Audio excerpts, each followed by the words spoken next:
America ஆரம்பத்துல நினைத்தது எப்படியோ ஈரானை வீழ்த்து விடலாம்.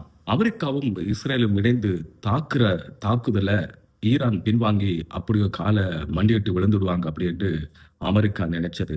ஆனா அந்த நினைப்பெல்லாம் ஈரானிடம் செல்லுபடியாகல. ஈரானை 2 விதமாக கணப்பிட்டிருந்தாங்க அமெரிக்காவும் இஸ்ரேலும். ஈரானிடமிருந்து ஏற்கனவே அவங்க உளவு பார்த்தது மூலமாக கிடைக்கப்பெற்ற தகவலின் அடிப்படையில ஈரானை வீழ்த்துறதுக்கு 2 வழிமுறைகளை கையாண்டிருந்தாங்க. அதுல முதலாவது வழிமுறைதான் ஈரானுடைய அதி உச்ச தலைவரான ஆயத்துல்லா அலி கோமனியை போட்டு தள்ளுவது. அவரை கொன்றுவிட்டால் அடுத்து அங்கு யார் தலைவர் என்கிற பிரச்சனைகளும், உள்ளூர் அரசியல குழப்பம் ஏற்படும். அவர்களது அரசியல் கட்டமைப்பு சீர்குலைந்துவிடும். இந்த இடத்துல போய் நாங்க நீதவானம் செயற்படலாம். அமெரிக்கா வளைமை போல் ஏனைய நாடுகள்ல தலையிடுவதைப் போல ஈரான்லயும் தலையிட்டு நமக்கு விருப்பமான ஒருத்தரை அந்த இடத்துல வந்து உட்கார வைத்தால் நாங்க நினைத்ததெல்லாம் சாதித்து விடலாம் அப்படின்னு சொல்லி அமெரிக்காவும் இஸ்ரேலும் கணக்கு போட்டது. அந்த கணக்கு தப்பு கணக்காகவே போனது.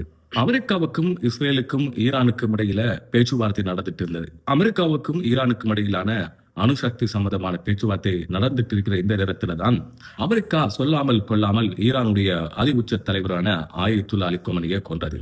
இவரை கொன்றதுக்கு பிறகு பிரச்சனை எப்படியோ சுமூகமாகி அமெரிக்காவுடைய கைக்குள் வரும் என்று நினைத்தால் அது வரவில்லை.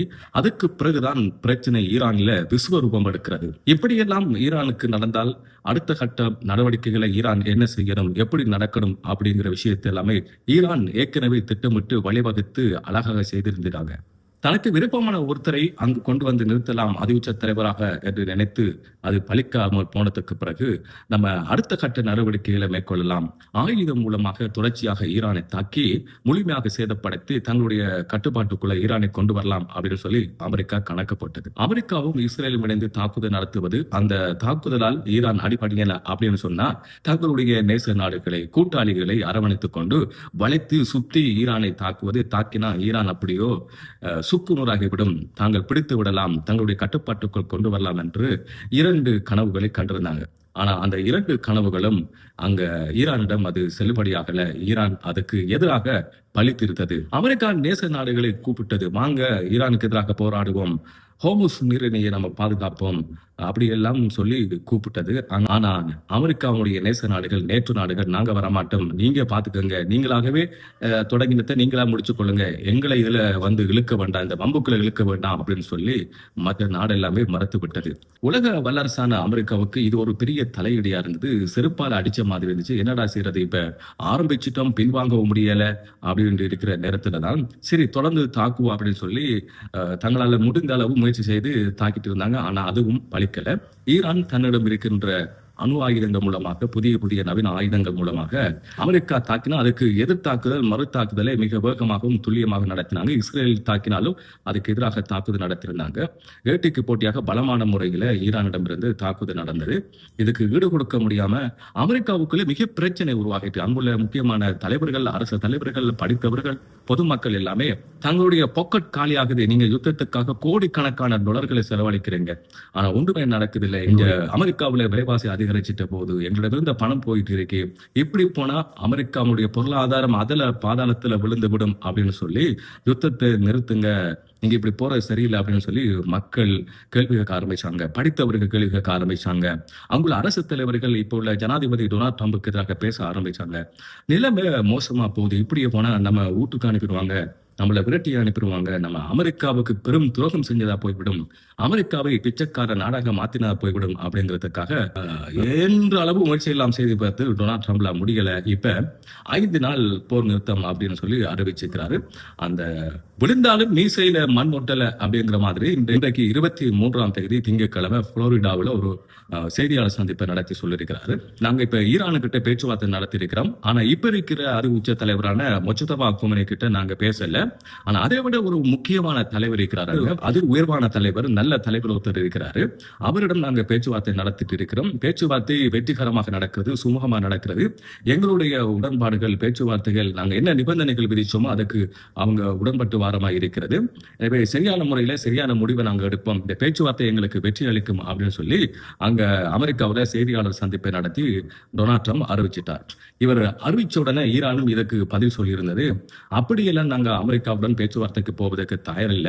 இந்த யுத்தத்தை நிரந்தரமாக முடிவுக்கு கொண்டு வரணும். எங்களுடைய நிபந்தனைகளுக்கு அவங்க கட்டுப்படணும் அப்படின்னு சொல்லி அமெரிக்க ஜனாதிபதியினுடைய செய்தியாளர் சந்திப்புக்கு மறுப்பு தெரிவிச்சிருந்தாங்க. ஈரானுடைய வெளிவிவகார அமைச்சரும் இதை முற்றுமுழுதாக மறுத்திருந்தார். அமெரிக்க ஜனாதிபதி சொல்வது போல இங்க யாருமே அவருடன் பேச்சுவார்த்தை நடத்தவில்லை. எங்களோட தான் பேச்சுவார்த்தை நடத்த வேண்டும். இந்த பேச்சுவார்த்தைக்கு நாங்க சொல்ற நிபந்தனைகளை தான் அவங்க ஏற்றுக்கொள்ள வேண்டும். அவங்க தான் போற தொடங்கினாங்க. அவங்க இப்படித்தான் பேச்சுவார்த்தை போற நிறுத்துறோம் அப்படின்னு சொல்லிவிட்டு நாங்க நிராயுத பாணியாக இருக்கிற இடத்துல எதிர்பாராத விதமாக வந்து பொதுமக்கள் மீது குண்ட போடுவாங்க அல்லது முக்கியமான தலைவர்களை கொள்வாங்க. அவங்களுடைய கபட நாடகமான எங்களுக்கு தெரியும். எனவே அவர்களுடன் நாங்க பேச்சுவார்த்தைக்கு போவதற்கு தயாரில்லை. ஆனா நாங்க சொல்றபடி நடந்தா மாத்திரம்தான் இந்த யுத்தம் நிறுத்தப்படும், இல்லாவிட்டால் எங்களுடைய தாக்குதல் தொடரும் அப்படின்னு சொல்லியிருக்காங்க. முக்கியமாக நம்பியிருந்தார் அமெரிக்க ஜனாதிபதி டொனால்ட் ட்ரம்ப். எப்படியோ தமக்கு எண்ணெய் வரும் என்று சொல்லி ஹோமஸ் நீரினூடாக தமக்கு எண்ணெய் வரும் என்று நம்பியிருந்தார். ஐக்கிய அரபு அமீரகத்திலிருந்து சவுதி அரேபியாவிலிருந்து எண்ணெய் வரும் ஏற்கனவே சொல்லியிருந்தார். எப்படி யுத்தம் நடந்தாலும் எங்களுடைய எண்ணெயில குறைபாடு ஏற்படாது, எங்களுக்கு எண்ணெய் வரும் இந்த நாட்டுக்கு அப்படின்னு நான் சொல்லியிருந்தேன். ஆனா ஹோமஸ் நீரிணையை இந்த அளவுக்கு பலமாக இறுக்கி ஈரான் கடைபிடிக்கிறதால மூடி இருக்கிறதால இந்த நீரினூடாகத்தான் முக்கியமான எண்ணெய் பரிமாற்ற கப்பல்கள் அனைத்தும் போவது வழக்கம். எனவே வேற வழி இல்லை, இதால போகணும். ஆனா எப்படி ட்ரை பண்ணி பார்த்தாங்க, முடியல. இப்ப யுத்த நிறுத்தத்துக்கு போயாவது அமெரிக்காவில் ஏற்படுற குழப்பங்களையே தணிக்கணும் அப்படிங்கிறதுக்கு ஏதோ ஒரு சாக்கு போக்கான கதையை சொல்லி அமெரிக்க ஜனாதிபதி டொனால்ட் ட்ரம்ப் யுத்த நிறுத்தம் அப்படின்னு அறிவிச்சு போட்டு நாங்க பேச்சுவார்த்தை நடத்துறோம் அப்படின்னு சொல்லியிருக்கிறார். ஈரான் திட்டவட்டமாக மறுத்திருக்கிறது. நாங்க பேச்சுவார்த்தைக்கு போகவும் இல்லை. டொனால்ட் ட்ரம்ப் சொல்ற மாதிரி எந்த விதமான பேச்சுவார்த்தையும் இங்கே நடக்கல. அப்படி என்று சொன்னால் அவர் வெளிப்படையாக சொல்ல முடியும் தானே யாருடன் பேச்சுவார்த்தை நடத்தினோம் என்று சொல்லி. அதுக்கு ஜனாதிபதி டொனால்ட் ட்ரம்ப் சொல்லிவிட்டார், அவருடைய பெயரை நாங்கள் சொல்ல மாட்டோம், பாதுகாப்பு கருதி சொல்ல மாட்டோம் அப்படின்னு சொல்லியிருக்கிறாரு. இதுவும் எந்த அளவுக்கு உண்மை அப்படின்னு சொல்ல முடியாது. எனவே மத்திய கிழக்கில் ஏற்பட்டிருக்கிற இந்த பிரச்சனை அமெரிக்கா தானாக வாங்கிக் கொண்ட ஒரு பிரச்சனை, தானாக வாங்கிக் கொண்ட விலை, தானாக தன்னுடைய சட்டப்பைக்குள்ள போட்டுக்கொண்ட பாம்பாகத்தான் இந்த விஷயத்தை கருத வேண்டியிருக்கிறது.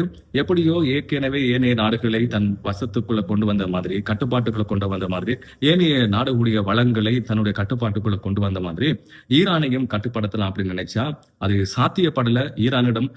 ஈரான்ல மிக மிக மிகப்பெரிய விஞ்ஞானிகள், படிச்சவங்க, யுரேனியம் செறிவுற்றவங்க, இவங்க எல்லாமே மிக புத்திசாலிகள் அங்க இருக்கிறாங்க. மிக நீண்ட வருஷமாக இவங்க தயாராக இருக்கிறாங்க இந்த யுத்தத்துக்கு. இதனாலதான் அமெரிக்காவில் நினைத்த மாதிரி இதை முடிக்க முடியல. இப்படியோ தொடர்ந்து இந்த யுத்தம் நீடிச்சால் ஈரானுக்கு ஒரு மிகப்பெரிய வெற்றியாக அமையும். அமெரிக்கா வல்லரசு என்கின்ற அந்த பட்டத்திலிருந்து, மகுடத்திலிருந்து, கிரீடத்திலிருந்து இறங்க வேண்டி ஏற்படும் அப்படிங்கிறது ஜனாதிபதி டொனால்ட் ட்ரம்புக்கு விளங்கிவிட்டது. தனக்கும் பெரிய ஆபத்தாக வரும் என்பதனால உடனே அறிவிச்சு விட்டார் யுத்த நிறுத்தம் 5 நாட்களுக்கு அப்படின்னு சொல்லி அறிவிச்சு விட்டு இப்ப உள்ள குழப்ப நிலையை தணிப்பதற்காக இந்த அறிவிப்புகள் எல்லாம் நடந்திருக்கிறது. எது எப்படி இருந்தாலும் யுத்தம் என்பது மிக கொடூரமானது, பேரனர்த்தம் மிக்கது. உயிர்கள் கொல்லப்படுவது, சொத்துக்கள் சேதமாக்கப்படுவது, துண்டு துண்டாக உயிர்கள் சின்னாபின்னமாவது, கரையாவது, இப்படி நிறைய விஷயங்கள் யுத்தத்தின் மூலமாக சாதாரணமாக நம்ம எண்ணி பார்க்க முடியாத இந்த அணு ஆயுத தாக்குதல்களால மிக கோடிக்கணக்கான சொத்துக்கள், பெரும் மதிப்பிட முடியாத பெருமதி மிக்க உயிர்கள் எல்லாமே அழிஞ்சே போகும். ஒரு சந்ததியை அழிந்து போகும். சுய லாபத்துக்காக, தங்களுடைய சொந்த லாபங்களுக்காக தொடரப்படுகின்ற இந்த போரினால் உலகம் மிகப்பெரிய மாற்றத்தை வரைபடத்தில் ஏற்படுத்த வேண்டியிருக்கும். மிகப்பெரிய அழிவுகளை சந்திக்க வரும். உலகம் அழியும் வரைக்கும் சொல்லன்னா வடுக்களை, துயரங்களை, அழுகைகளை, கண்ணீரை, இரத்த கண்ணீரை, சோகங்களை தந்துவிட்டு போகக்கூடியதான் மிகப்பெரிய இந்த போர்.